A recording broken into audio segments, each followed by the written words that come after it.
Pasaulē vispirms mieru,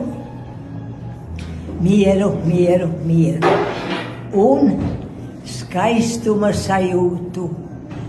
Saredzēt visu skaistumu, kur ir skaistums, un gādāt par dabu, neizpostīt dabu.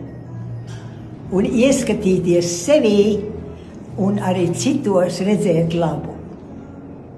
Tā, es domāju, tad tā pasaule varētu kļūt labāka. Ja mēs citā redzam labu, arī paši būtu labi cilvēki pret otru. Izturamies tā, kā mēs gribētu, kad otrs izturētu pret mums.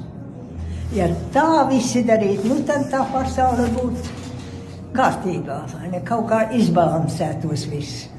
Bet galvenais jau mieru un skaistuma sajūtu un tiešām arī labestību. Tas ir ļoti svarīgi.